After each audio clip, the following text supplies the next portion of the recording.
So this is the Hungry Ghost Bread. Absolutely exceptional place. And we're going to head in right now. This is one of John's hidden gems on YouTube. So we're going to go inside now and speak to the owner.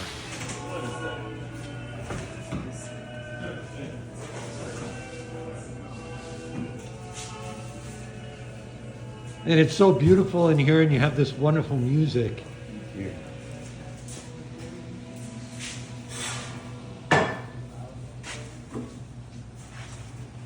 That's until I get frustrated and start yelling and throwing dough around. Okay. That happens. I'll try not to do it on camera. Okay. Believe me, Yeah. I worked as a line cook for a long time. So you know. I regret a lot of the things that I said and did. Sure. Now, do you bake bread twice a day? Today I'll be doing four batches. So I've done Okay. 2 already, and this will be my third, and I'll be at 4. Wow. It depends on the day. The week. Yeah. Usually at least 3. And what time does your day start and end? Not that early, about 6:30. Oh, okay. So because this is all naturally leavened,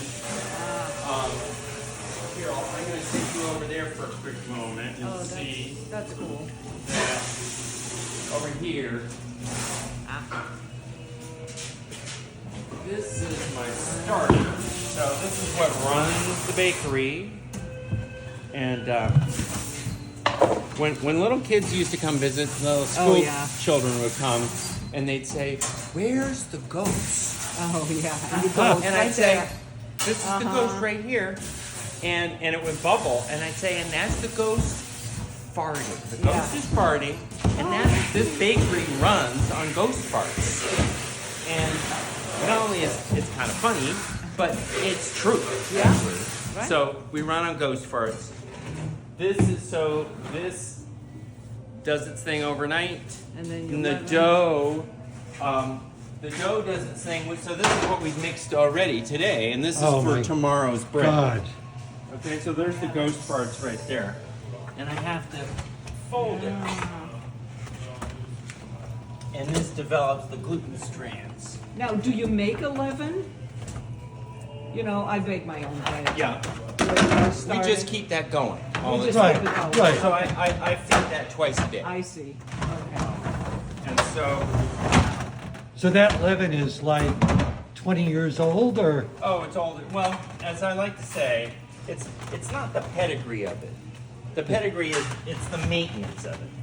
That is, it's 10,000 years old, and it's 8 hours old. Right. You know what I mean? Right. So it's, whether your grandmother had it or not is not as important as what you do with it, how often you feed it, and what you feed it with.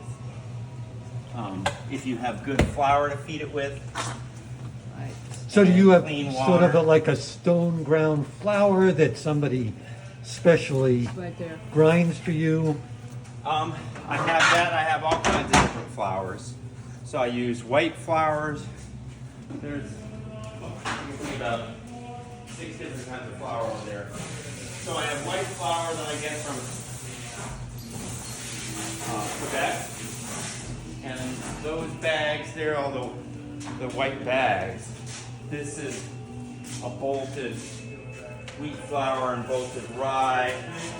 And that we get from a mill that's just down the road in Holyoke. So they have a big stone mill.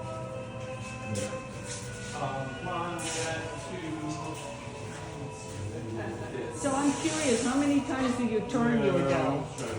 Like 3 or 4 times. And that's it? Huh? It does all the work itself? Yeah. Wow. Yeah. No, the real important ingredient there is time. Yeah. Yeah. So, come on over this way.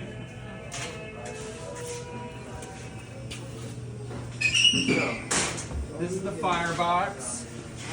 So, I have fired this since the last bake.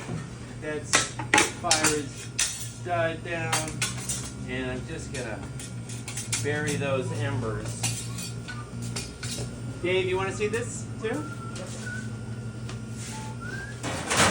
I was just showing. So the firebox is empty, and that's burnt, burnt down. And I'm actually gonna smother the embers with the ashes that are back and behind. And you're doing that. Because I want it to be inert. I want it to be dead, and I close the damper so that when you're baking bread, you always bake in a falling oven. Oh, okay. So you start with a big blast of heat and steam, and then the temperature just falls. It's not pizza. You don't do it with a live fire or anything. Right. You want a big blast and then let it kind of fall off the cliff. Okay, I didn't So I realize just that. closed the damper. That's all shut. So in closing the damper, it'll keep the heat and the steam in. So come on this way. Now, would you call this a steam oven? No, No, not really. There's not a lot of moisture in the there's a fair amount of steam, but steam ovens are actually heated by steam. Ah, okay. By like a little that steam circulating around in there. This is a wood-fired oven that has steam in it once I add the water like that. So this water just goes down a little pipe and hits the top of that firing chamber where there's a layer I was telling you about of aluminum silica. It was a special mortar that we put on top there. And so that vaporizes the water.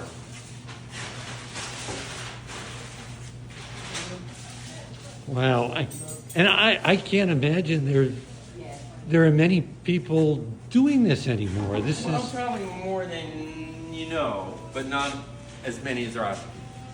okay. Yeah. I mean, it's the hard. Some people, like doing things the hard way. Like, Yes, my girlfriend is like that. She's Dutch, and I call them tough white people because she likes doing everything the hard Yeah, way. right. Yeah. And it's sometimes it's re- really great, and It and is. Sometimes it's a little much, but like I didn't go to school to study this. I didn't work at anybody else's bakery. Yeah, that's The dough just kicked my ass for years and years, and then and it still kicks my ass sometimes.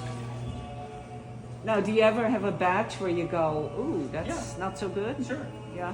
Yeah. Or certainly singular ones where I go like, no, that's a family loaf. That okay. one's Yeah. Sure.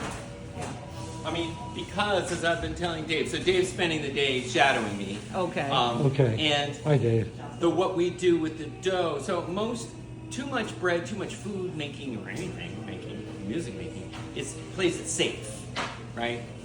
You stay in the key of G, you add a lot of sugar, you use instant yeast, right? It's just like play it safe. You know what the outcome is going to be. You don't make great food or great music that way. Risks in making bread, especially naturally leavened bread, is about pushing the envelope in hydration, so how much water you're adding, in fermentation, because it's a fermented food, so you're pushing that hydration, and in pushing the baking, so it's not underbaked. A lot of bread is underbaked. And you can go to a bakery. So when you push an envelope, you're in danger of falling. Falling off the cliff. Falling off the cliff. But Yeah. but you want to get to the edge of the cliff, or you don't see the view. Oh, that's a Right. good point. That's probably a Zen comment and brilliant. So yeah, of course, stuff falls off the cliff, but you better, Yeah. it's worth. We're always falling off the cliff Yeah, right. and trying to hang on by our fingertips. Sure. Okay, so I got the water, the steam in there. Walt went in there as our patient saint. We have a lot of visitors. I'll introduce you in a little bit.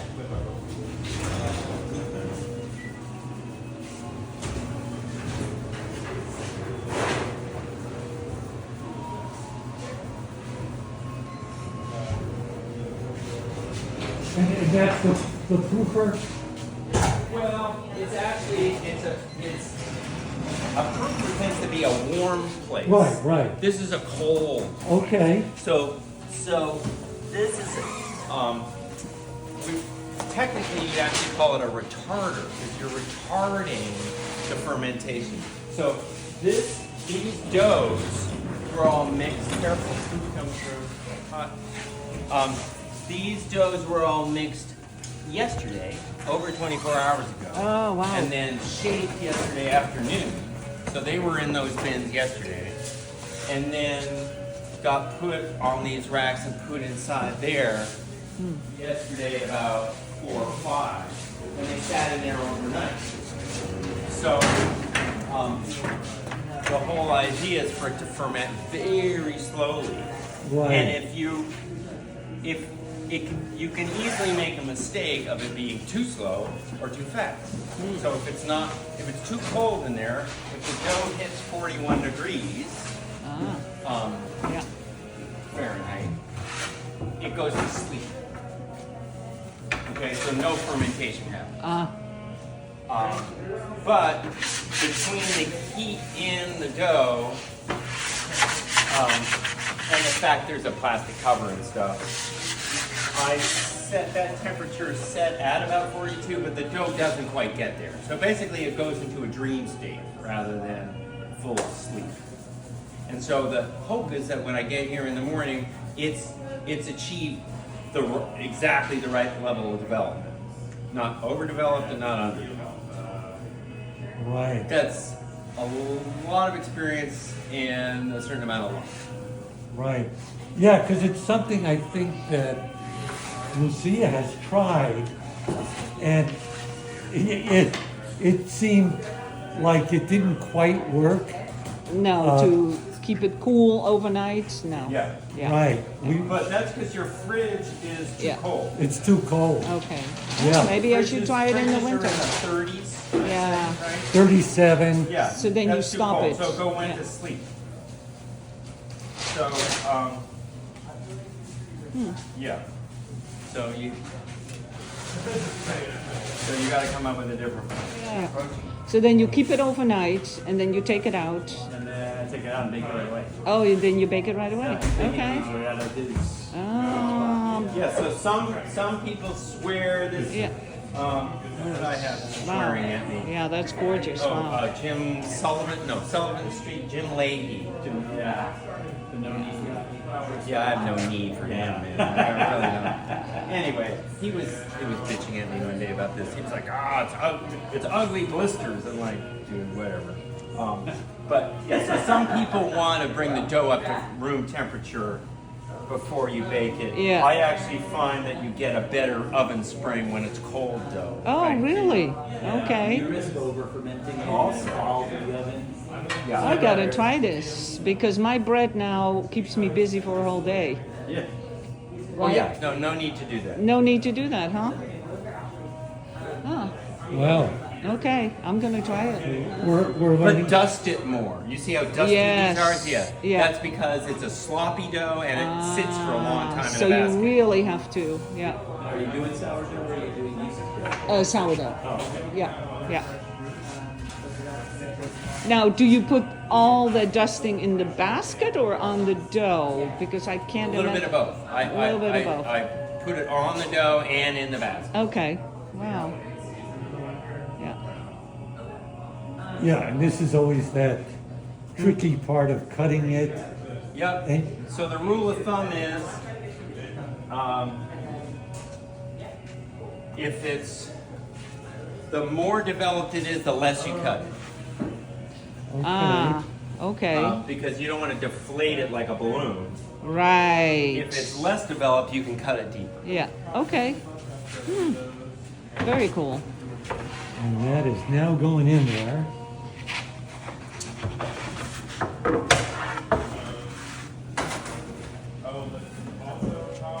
It's been like a master class in baking. Again, the Hungry Ghost, I was calling it the Hungry Goat, but the Hungry Ghost in Northampton, Massachusetts. And this is truly an absolutely fabulous experience. So Thank you, Jonathan, very much. Thank you for visiting. And we'll come and keep eating here till Wednesday when we go.